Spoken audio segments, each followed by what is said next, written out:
We started this series called Family, All in the Family, kind of the old Archie Bunker TV show. If those of you who grew up with the old school TV, that show would never make it on TV today at all. It would be canceled very quickly, and because there was some stuff in it that he kind of came across a little racist and a little awkward and everything else. But fast forwarding to what we're talking about, we want everyone to be all part of the family, especially part of our family as a church. And so we started this series last week, and we're going to be going through it for the next few weeks. And it's not just about for parents, but it's also for us as a church family, because we have this kind of tagline we've been testing out called that when you think about First Street Church, here, your family. We want you to feel like you're part of the family. And if you're not part of this family, this church family, we want you to be a part of God's family. That's the ultimate goal. And so with that, there's a really good book out, parents, I would encourage you to get it. I encouraged you last week. It's called Parenting Beyond Your Capacity. If you're a parent, if you're thinking about being a parent, if your kids are getting ready to leave the house because you've done all the parenting you can do, it's still a good book to read. Grandparents, it's a good book to kind of read through. There's an illustration in it that I wanted to kind of use today to kind of get into the topic we're going to talk about. And so I need three volunteers, and so anyone want to volunteer, or does somebody want to be voluntold? Anyone? All right, I'm going to pick three people. All right, we are going to pick Courtney. You got somebody you were pointing at. Oh, man. Yeah, I can tell. He's like, no. I'm afraid of doing that. Okay, give me three people over here. Okay, yeah, all three of you, come here. All three of you guys. Yeah, perfect. You guys have an easy job. It's very simple. Come here. It's perfect. Yeah, they all three pointed at each other. It's perfect. All right, so just stand right up here, okay? You guys have the easiest job ever. On a Sunday morning, this is the easiest job ever. I'm going to give you a sign, all right? But here's what I want to do. I want you guys to envision that these three guys are levers. All right? As a parent, okay, I'm going to focus on the parents for a second. As a parent, I want you to imagine something. Imagine that you have been given the ability to control three levers in your child's life. Now, as a church family, as Christians, we have been given the opportunity to control. Imagine you've been given the opportunity to control three levers in an individual's life that you interact with. Maybe it's another family member, maybe it's somebody you work with, maybe it's somebody that you see from time to time. Whether we're a Christian and we don't have like kids and all that kind of idea of family, or whether we're a parent, imagine for a second you have been given the ability to control three levers in a person's life, right? You three are the levers. Now, here's what I need from you three. I'm going to give you a sign. You're going to hold the sign. And when I want the lever to go up, I'll kind of pull it up. And when I want it to go down, I want it to go up. But you guys have to do one thing. You have to move the lever when I tell, but you also have to make a sound. Like a lever going up or down. So just make up any sound you want, whatever sound you want. Make it as loud as you want. Hopefully it's not quiet. Okay, here you go. All right, so just be thinking about that. So we have three levers. You're going to see my amazing artwork here in a second. All right, so we have three levers that every parent, okay, parents, every single one of you, when you have a baby, you are given control of these three levers, okay? The first one is their connection, their relationship with you. Okay, you're there. Yep, you're the you. Yeah, go ahead and stand right over here. Give you some space. There you go. You. There you go, all right? You have the lever of you. Okay, so right now the lever is low, okay? Very good. And then you can tell I do really good. I scribble. So there's with God, so the relationship with God, and then the relationship with others. If you can't read that, it's because I'm not very good at drawing. All right, so here's how this kind of works with all three of these levers, all right? As a parent or as an individual, you have control of those levers. And the more that you put pressure on that, the more you raise it. What's your sound? Okay, there you go. The more pressure you put in it, the more you have influence over that. Okay? And the more you turn it down. Okay, very good. That's good sound. All right? Same thing with God. That's kind of the same sound. And down. Okay, good. And then others. Oh, there's a click in there. You couldn't hear that. Okay, good. Very good. All right, now, imagine that you're that parent. Okay, imagine you're that individual, and you have control of these levers. When you have a child, when you have a baby, you have a lot more control over each of these levers. You have a lot more control over which one you put the most pressure on. When they're young, this one is very high, okay? And as they start getting older, as they start growing up, you're really, at first, you're really in control of who they hang out with, who they spend time with, all that kind of stuff, right? But you also have control over how much time they spend with you. When they're a baby, you're spending a lot of time with them. But as they get older, the time with you goes down. Make sense? Yeah, it's very sad. Yeah, they eventually they turn 18 and they grow up and now they start their life. And then you start trying to do this. Why don't you call me more? Why don't you come over to the house more? Yeah, you start trying to do that more. But as they're young, they start right here, right? Well, when they're a baby, you don't want to throw everything at them, especially when we talk about God. You want them to grow in their faith with God, but they don't have the capacity to understand everything about God. And so when they're a little baby, you might sing Jesus loves me to them and all that kind of stuff, but that pressure is a little bit lower. But as they get older, you start putting this a little bit more, emphasizing their relationship with God more. By the time they hit middle school, junior high, high school, the goal is that you don't have to control this anymore. They want to have a relationship with God, and so you can back off on it, right? All right, very good. So as they grow up, here's kind of what happens with these two levers. As they grow up, it's almost as if you're kind of going like this.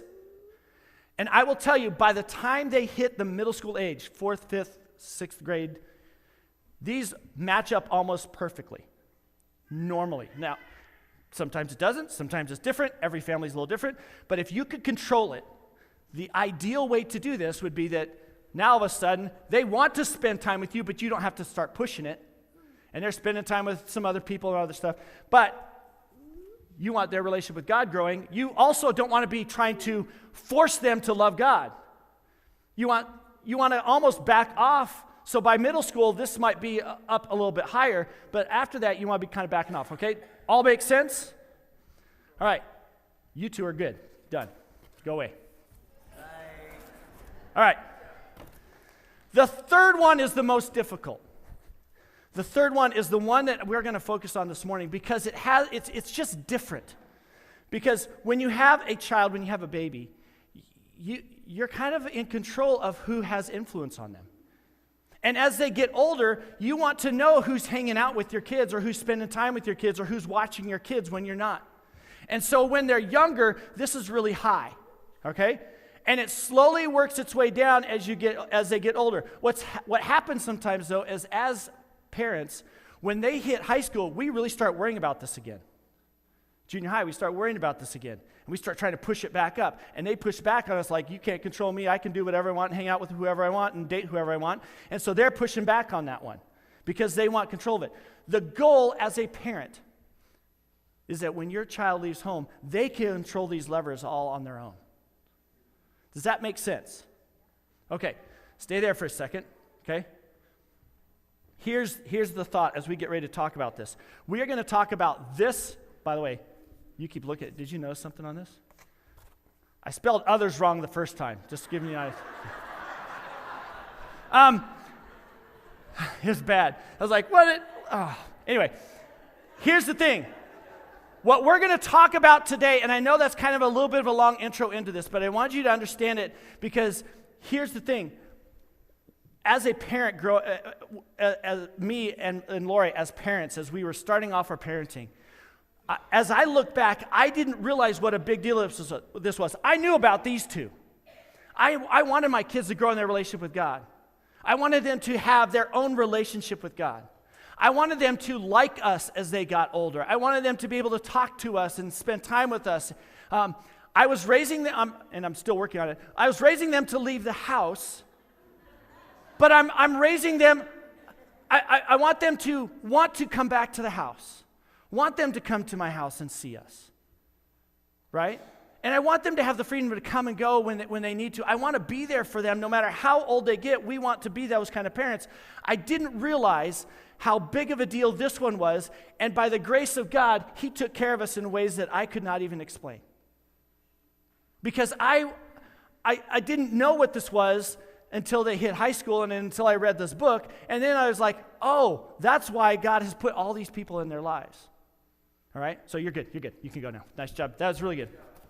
So we're going to talk about widening the circle. Okay, I'll give him a hand. And here's the thing. As a parent, no one has more potential to control those levers than you do. All right? As a church, nobody has the opportunity that you or I have to control those levers or to influence those levers in other people's lives outside the church. All right? We have a huge opportunity, and so when it comes to widening the circle, it's really important that we understand this. See, as my girls were growing up, we really focused on their relationship with God. We focused on their relationship with us. But what we didn't realize is that the people that we surrounded them with were just as important. We tried to control that. As your kids grow up, you're kind of trying to control who they date and who they hang out with and all that kind of stuff. And so we worried about some of that stuff. But what I didn't realize is the people that God surrounded us with that had influence in their life was a big deal. And I can name off the names like Mike and Julie and Tim and Bridget and LaDonna and Andrew and Allie. All these friends that we've had over the years, all these people that have had an impact on our girls at one point or another. I didn't realize how big of a deal that lever was until I look back and see these people that invested in them. And so I want you to know that in no way do I think that we did this perfect. Again, Lori and I can think of 100 ways that we didn't do that right. But when it comes to being a parent and when it comes to being a church family, I think this thing is kind of a big deal. And we're going to use a phrase that comes from the book. It's called widen the circle. And we're going to talk about that this morning a little bit, okay? But as we kind of get into that, here's the point. The reason why this is such a big deal is because everyone needs companionship. They need friendship. They need relationships. They need someone. It's how we are created. When you think about it, God makes Adam, right? He makes Adam and he's made all this creation and he says it's good. And then there's this little moment, short moment, where God makes a statement. It's the first time he realizes, well, not he realizes, but it's the first statement that God makes that he says something is not good. And he says, it's not good for man to be alone. Now, we don't know how long it took to get to that point. We don't know. I mean, God always knew that was the case. But we don't know how long it took Adam to get that. We know that Adam names all the animals, and then he notices that there's a male and female, and then he realizes there's just me. If you're a woman and you know men, you know it probably took Adam a few days, if not months, maybe even years to figure that out, because sometimes we're a little slow as guys. But at some point, he recognizes that he's not got a companion, but it's part of the DNA of how God had made him. And God even states that it's not good for man to be alone. And so God had made mankind, made you and I, with this desire for companionship, for friendship, for significance, for relationships, for connection. What's interesting is if you look at psychology and you look at a lot of sociology type of stuff, when people feel disconnected or feel rejected by a group of people or an individual, they typically deal with, in fact, the issues of depression, sadness, feeling alone, suicidal thoughts. All those things start to surface. People that feel like they're not connected, they will lash out in anger at people, angry words, sometimes even violent actions, they'll react that way. Oftentimes, people that feel alone or feel like they don't have that connection will actually, their typical response is to withdraw from people, to kind of go and do their own thing and separate themselves from people. And all that does is just continue to compound the problem, doesn't it? Because this is such a big deal that God wanted us to know what this was like and wanted us to teach our kids what this means and to think about the people we interact with. And so it's a big deal. There's two guys that were incredible theologians that in fact, they did such a good job of explaining their lives and what they thought was important that they even made a movie and wrote some songs or sang some songs in it.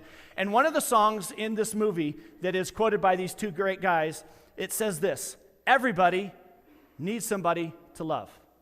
It's the Blues Brothers. They're not theologians, but you get the point, right? That, like, there's a phrase in that song, everybody needs somebody to love. Everyone needs somebody to love. We all need that. Everyone has this need. We have this role, this significant role in fulfilling everyone else's needs as well. And so that's what we're going to talk about this morning. We started off with this, and here's the thing. We know that First Street Church is probably not for every single person ever. We know that some people aren't going to like the weird bald pastor. They're not going to like something we do. They're not going to like the way we do something else. That's okay. But what we do believe is that every person at First Street Church can do something for somebody else. That every single person at First Street Church is for others, is for everyone. Does that make sense? And so with that, we kind of laid out a vision. We've laid out a vision statement of who we are and why we are doing what we're doing and how we want to proceed doing it. And it's this: every person becoming family, growing in the gospel, or growing together in the gospel. Every person becoming family, growing together in the gospel. That is our goal. That is our hope. That is what we want from every person.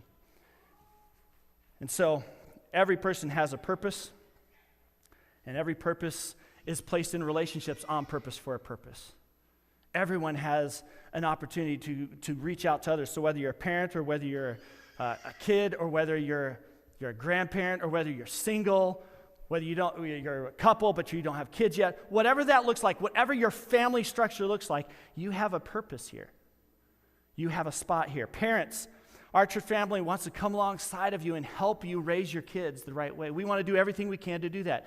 If you're single, if you're not yet a parent, if you're not yet married, if you don't yet have that other significant other, you have more potential than you probably realize to have an impact on people's life. We need your significance. Grandparents, you might be done parenting, and some of you may not be done parenting yet. You've had to step in and parent. We get that. But for you as a grandparent, you have incredible life experience and wisdom that you can impart on other people, on other individuals as they're going through the different stages of life. So we all have this significant role that we can do together. And so, again, the phrase today that I want you to see, and the thing that I want you to think about, the big idea, or the big thought is we want to widen the circle. This is the first family value that we're going to talk about this morning. And if you have your Bibles, you can jump over to Psalm chapter 1. We're going to go there in a second. But widen the circle. As a parent, when you see that phrase, there's some questions that come up.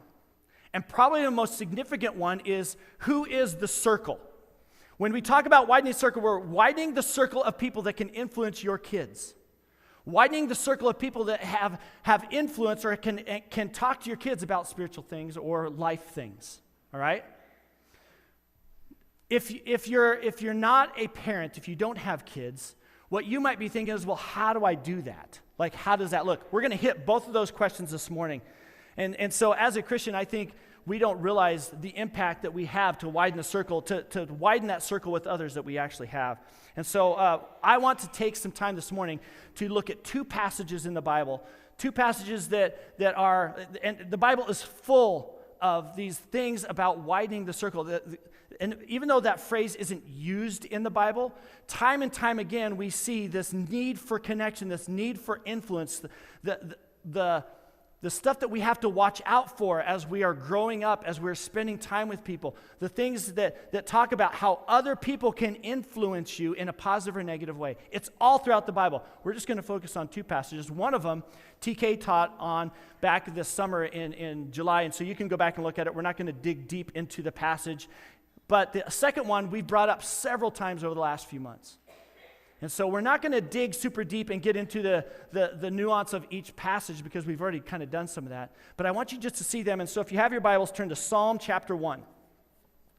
And if you don't have your Bible, we have it right online on our website, fscdumas.com, and you hit sermons and you can hit notes and you can see it. Or you got a tablet or some type of device. I encourage you to make sure that you have a Bible with you on Sundays, especially because there's something about looking at it. I know it's going to be up here on the screen, but there's something also about looking at it and being able to highlight and put notes and think about it, especially if you're a parent or thinking of being a parent someday.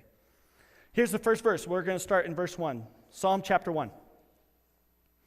How happy is the one who does not walk in the advice of the wicked, or stand in the pathway with sinners, or sit in the company of mockers.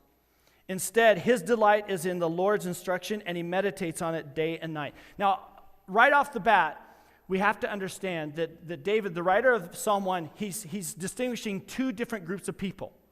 Okay? He set the line that there's two groups of people he's talking about: happy people, or good company, and wicked people, or bad company. Now, we may not notice it at the first, but when you see that first verse, how happy is the one? So he's talking about a person who is happy, a person who enjoys life, a person who is getting everything they can out of life. This person is not connected to the bad company. It's good company versus bad company. All right? And he goes on and he talks about that they don't walk in the advice of the wicked. They don't stand in the pathway of sinners, nor sit in the company of mockers. Here's a little life wisdom thing. And those of us who have been alive long enough to experience this, we know what this means. That you become who you spend time with. You become just like the people you spend time with. That's the basic principle that God, or that David is trying to put across in this, is that if you spend time with people that are doing the things in verse 1, you're not going to be happy. You're going to struggle with life. There's going to be things that just don't seem to make sense. It's going to be confusing. You're going to not feel peace. But there's something about a person who doesn't hang out with these kind of people. I wasn't pointing at you guys, by the way. Okay, just making sure. They're like, what? All right? And so in verse 2, he starts to focus on what good people focus on. They focus on the Lord's instructions. They meditate on it. And so what he's trying to distinguish is that there's these two groups of people, the good company and the bad company. And who you spend time with matters. All right? Look at, he goes on in verse 3. The person who is happy is like a tree planted beside flowing streams that bears its fruit in its season, and whose life does not wither. Whatever he does prospers. This is probably the hope of every single parent ever. You want your kid to succeed. You want your child to grow up and to do well. You want them to experience the best things that they can experience in life, spiritually and not spiritually, right? We want them to experience good things. We want them to be prosperous. We want them to be successful. We don't want them to be a failure. We don't want their life falling apart. And so what David tries to do is he tries to describe this as, give people a visual of like a tree that's near water that is always getting the nourishment it needs, always gets the stuff that it needs, gets the sunlight that it needs, and it flourishes. If it's a fruit tree, it produces fruit. It's healthy. All right? So it's kind of giving a picture. Look at verse 4. On the other side, the wicked are not like this. Instead, they are like the shaft that the wind blows away. Therefore, the wicked will not stand in judgment, nor sinners in the assembly of the righteous. He basically says this: bad people, bad company, it feels like they're just kind of going whichever the way the wind blows. They're not solid. They don't have any foundation. They're always just trying to do this and trying to do that and trying to do that. And there's never any purpose to their life. And they're just kind of trying to go with reacting to everything that happens in life. And he makes this statement that I thought is interesting. He says people like that generally don't like to be around other people that are growing in their faith. They don't want to be around the assembly. They don't want to be around people that are good. Now, we can come up with a whole lot of reasons for that. But what he wants us to distinguish is that there's the good company and the bad company. And the bad company, they don't want to stand in judgment. They don't want to be around people that are trying to grow in their faith. He goes on, verse 6. For the Lord watches over the way of the righteous, but the way of the wicked leads to ruin. It's obvious when God is blessing somebody. And it's obvious when somebody's ruining their own lives. And kids, especially students right now, those of you who are listening, 4th, 5th, 6th, 7th, all the way through high school, I want you to understand something. It's not that your parents or adults know more than you. We just have some experience. We've just seen some things. And we can see ruin coming a lot further away than you can. It's not that we want to control your life, because we don't, but you got to understand, you need to surround yourself with some people with a little bit of wisdom that kind of know what they're talking about. I'll illustrate it this way. This will make sense. There are those of us in the room, most of us adults, have been to Disneyland in life. We've been on the road, we've been down the street, we've been down the blocks, we've been through the cities, and we've seen people take wrong turns on their way to Disneyland and never end up there. And so there's a part of it where we got to trust each other, we got to listen to each other, we got to cooperate together. And that's what that's what David is trying to express, is that there's people who understand this kind of stuff. And whose advice and who you're allowing influence you is a big deal. So here's the thought. I think if we are to be honest, none of us want our friends, none of us want our kids, the people we interact with, our family. None of us want our family to have a life that's ruined, that's disastrous. We want to prosper. We want our kids to prosper. We want our friends to do well. We want people, when they die, to have a relationship with God so that they can spend eternity with God. And so it's very important that we focus on how we are using this lever in people's lives. And there's a great verse, Hebrews chapter 10, turn there real quick, that the writer of Hebrews is expressing to us that is very connected to this idea, this principle. Hebrews chapter 10.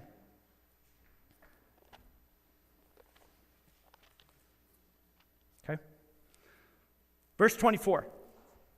Look at this. And let us watch out for one another to provoke love and good works. We've heard a verse before, you've heard the phrase before, bad company corrupts good morals. Well, this is kind of the opposite of it. Good company improves good morals. This is kind of like the opposite of that, all right? And if you want to make sure that how you live and what you think about life and how you think about things in life are a positive thing, they're going to help you. It does matter who you spend time with, who you spend moments with, who you allow to influence you, what you allow to influence you. And so he says, let us watch out for one another. That it's our job, and he's speaking directly to the church family, but it's also, this is one of those verses that you take directed at the church family that you focus on as a parent also. That you want to make sure that you're connecting your kids, that you want to make sure you're connected, and in a way that you have people that are watching out for you. Parents, every single one of us want another individual, especially an adult, to tell us when our kids are in danger when we don't see it, because we don't see everything. We want that help. We want that encouragement, right? And he uses this word provoke. The word provoke, I'll just kind of give you this. The word provoke actually in the Greek it actually means, okay, you're not going to like this, but it's what it means. It means to incite or irritate. Isn't that interesting? And it's not meant to be a negative irritation. It's meant to be an irritation that when you're going the wrong direction, somebody tells you. And somebody doesn't just let you off the hook with, well, they're acting this way, it's just who they are. They don't let you off the hook that way. Well, they're just going to do this evil thing or this wrong thing, or they're going to go down the wrong path, or they're going to make this bad decision. They don't just let it go and just let you deal with it. They come alongside of you and they say, I think you need to maybe think about this. I think you need to maybe think about how you're acting. I think you need to think about what you're saying. I think you need to think about what you're planning on doing, because I'm telling you, it's not going to end up well. We need to be around people, and let us each watch out for one another to provoke love and good works. Look at verse 25. Not neglecting to gather together, as some are in the habit of doing, but encouraging one another, as all the more you see the day approaching. That day when everyone is going to stand before God and have to give an account for their actions and for their behavior and for the decisions they made. And ultimately, when you stand before God in that moment, it's not about whether you have more good than bad. Okay? It's not about whether you've done more good things than bad things. It's about whether you've loved God with all of your heart, soul, mind, and strength or not. And for some of us, that's a short period of time. For others of us, years and years of trying to figure out what that means. But ultimately, it's about whether you've accepted Christ into your life as Lord of your life and you are trying to love him with all of your heart, soul, mind, and strength, what we talked about last week. And there's going to be a day when we're going to have to stand before God and give an account of that. But he says at the beginning of it that the people that watch out for one another and provoke each other in love and good works, they don't neglect gathering together. Isn't that interesting? There are some people who have made it a habit to avoid being around people that are going to encourage them spiritually. I think the statistics tell us that the average Christian attends church 1.5 times per month. And I kind of said this last week, and I kind of want to say it again, that I'm not convinced that we are spiritually strong enough at this point to completely avoid or limit the time that we spend around other Christians to once a month. And yes, we can grow in our relationship with God, and we can read God's word, and we can pray on our own, and we should be doing those things, and I'm not going to discount that. But I just wonder if for us, the gathering together part is something that's been a little bit neglected at times. And then we get to this point, or our kids get to this point, and we go, man, I just don't know if they love Jesus. Well, have you had them around the people that love Jesus enough? Are those people influencing their life, answering questions? Are they coming alongside of you as a parent and helping you? I don't know. But I think our job is to encourage each other, and our responsibility is to meet together and to spur each other on, to provoke each other to love and good works. All right? And when we avoid people, it's really hard to do. So let me give you kind of just the thought. The overall, I want you to remember this. If there's one thing I want you to remember this morning, and if you're a parent, this is a big deal. Get this idea in your head. Get the understanding of what this is. If you are a Christian, this is a big deal, okay? Here it is. When you widen the circle, you expand spiritual leverage. When you widen the circle of spiritual influence or non-spiritual influence, you expand spiritual leverage, either in a good way or in a negative way. And so we kind of want to break this down. I want to talk to families first. I want to talk to parents first. I want to give you some very practical how-to, 3 very simple things that you can do as a parent to widen the circle of influence in your kids' lives. And so if you're not a parent yet, these are things you probably want to write down, and you want to probably stick away somewhere and remember them. You want to think about them, because these are very simple, practical things you can do when you have kids in the future, and you want to make sure you're pushing this lever the right way. But this also goes for an individual who maybe doesn't have a family yet, or you work at a job and maybe it's just you're single, or maybe you just got married, or whatever your family structure looks like. It's not the typical husband, wife, and kids kind of relationship. This goes for anybody that's a Christian. But these 3 things that I want to give you are really kind of directed at parents, and then the rest of us can try to figure out what that looks like. Here's the 3 things that we can do to positively affect and effectively widen the circle in our kids' lives, okay? Here you go, 3 things. First, find a church that focuses on the family, and then write this in, because I forgot to give this to Ro, and the gospel. Find a church that focuses on family and the gospel, right? The goal as a parent is to find a gospel-centered community of people who will partner with you, not replace you. And I've known on this side of it what it looks like when parents think that I am supposed to be the main spiritual influence in their kid's life. It doesn't work. I'm not very good. I'm not good at it that I can do it only once or twice a week, 1 or 2 hours a week, and have a positive spiritual influence in your kid more than you do as a parent. I can't replace you spiritually for that. Nobody can, because you are the one who has the most time and the most control over the levers in their life. Right now, when they are under your house, you have the most control over those levers. I can help you.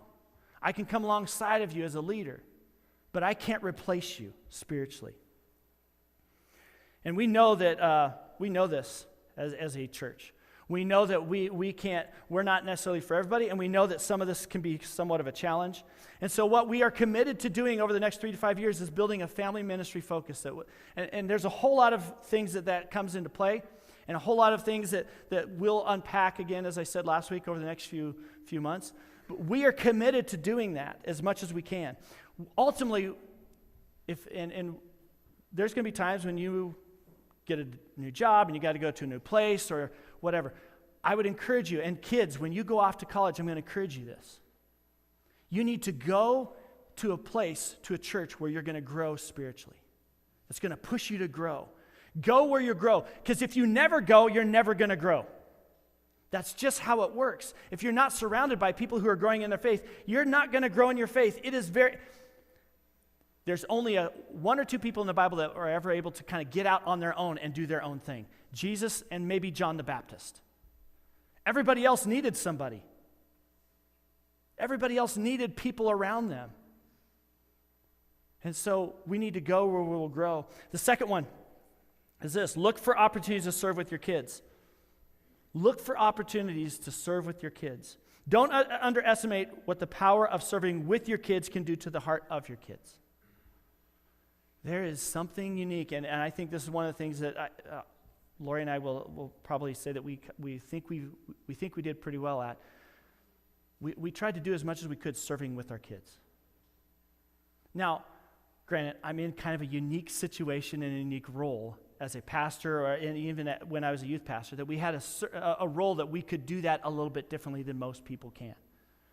And so to do that practically, let me give you just some practical things that you as a parent, and you're not a pastor, and you're not a youth leader, or you're not a children's leader. I get that, and so that can look a little different. Let me give you some very practical things, parents, that you can do in serving with your kids. Let me give them to you. Here you go. First of all, you can serve on the hospitality team as greeter. Maybe you and even your child that's a little 2-year-old, 3-year-old, 4-year-old, maybe you go to the hospitality team, you go to the desk and you say, hey, we want to help greet once every 3 months. You'll teach your kids something. First of all, you'll get here on time around 9:15, 9:30, all right? And because it's your responsibility, and so you're teaching your child what responsibility looks like, that you need to be on time and ready for something. But you're also teaching your child at a very young age how to talk with adults, how to interact with adults, how your demeanor and the way that you greet people can change their world even as they walk through the door. They are just like you, and they've been just as chaotic before they walk through the door, and they've been scrambling, and there's something about having a happy face. There's something about a little 3-year-old, 4-year-old, 5-year-old that says, good morning. There's just something about that. So it's a great way as parents that we can do that with our kids. Maybe it's to help, and I've seen several families do this. Maybe it's bring your kids with you and help serve on one of the Wednesday night food teams and serving food and teaching them what that looks like.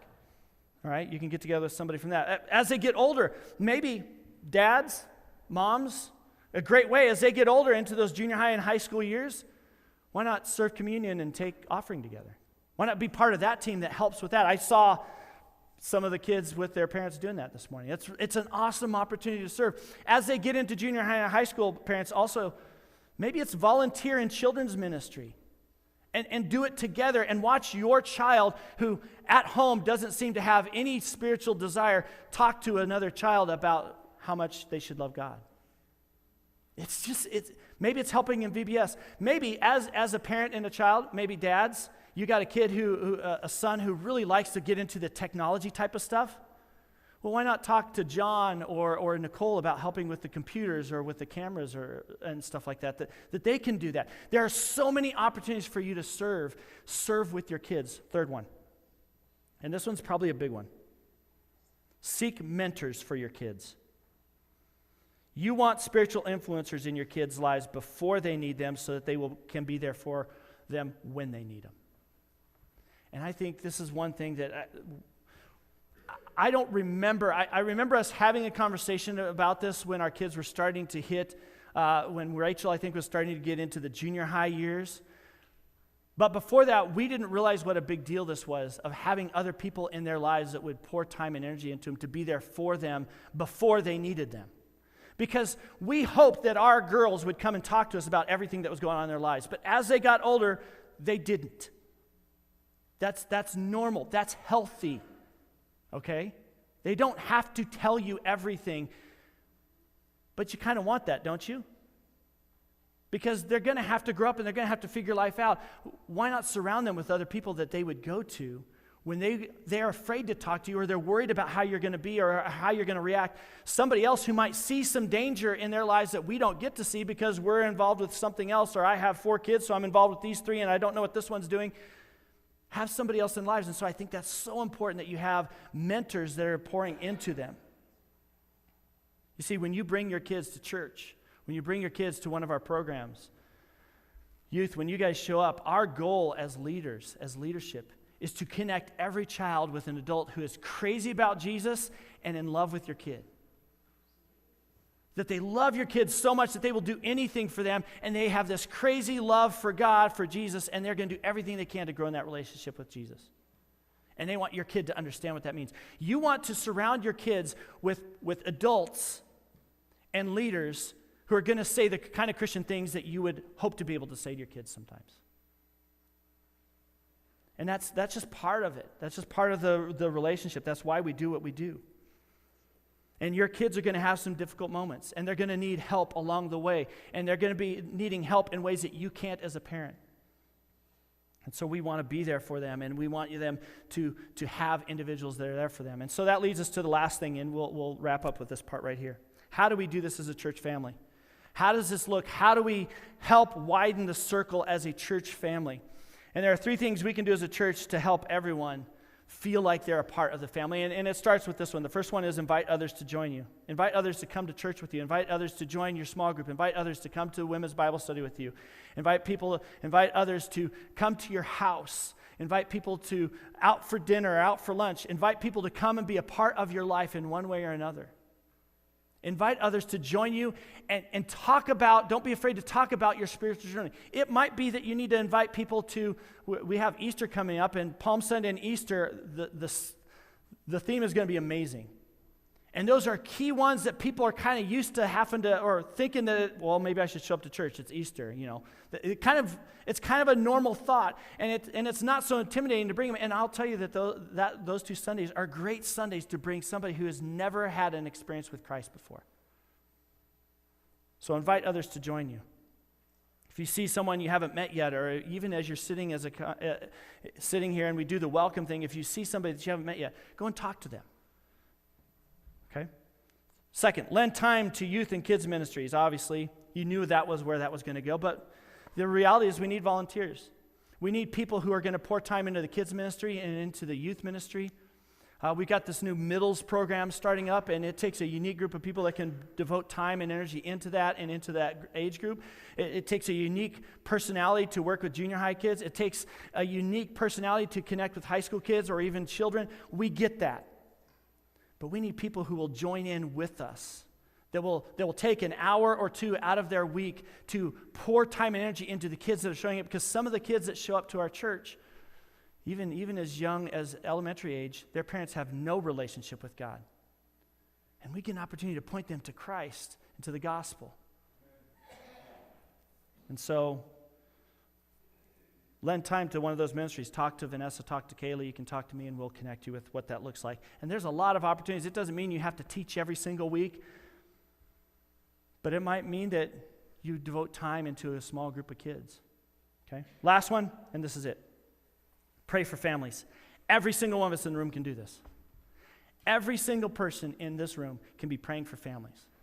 Praying for the families that we interact with, praying for our families, praying for the people in our lives that we come in contact with. It's difficult being a parent, but everyone can pray for someone. And prayer has a way of opening our hearts to how God can use us, but God also uses our prayers to open their hearts of how God is trying to connect with them.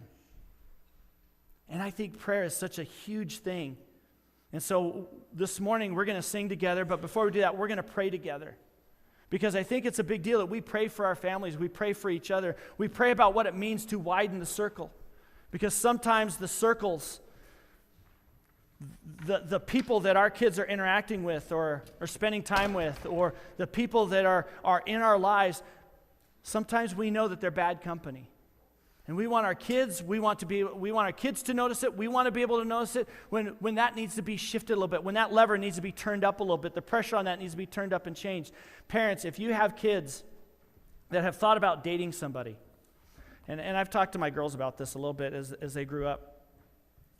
If they date somebody who doesn't want to go to church, that's a red flag. Because it means that they don't want anything to do spiritually with God. And so maybe the best thing to do is to invite them to come to church with you before you start dating and see how they interact with that and see how that goes and see where God takes that. But if they don't want anything to do with God, then is the relationship worth it? Is the time worth it? More than likely, you're going to be pulled away from God, you're not going to pull them to God.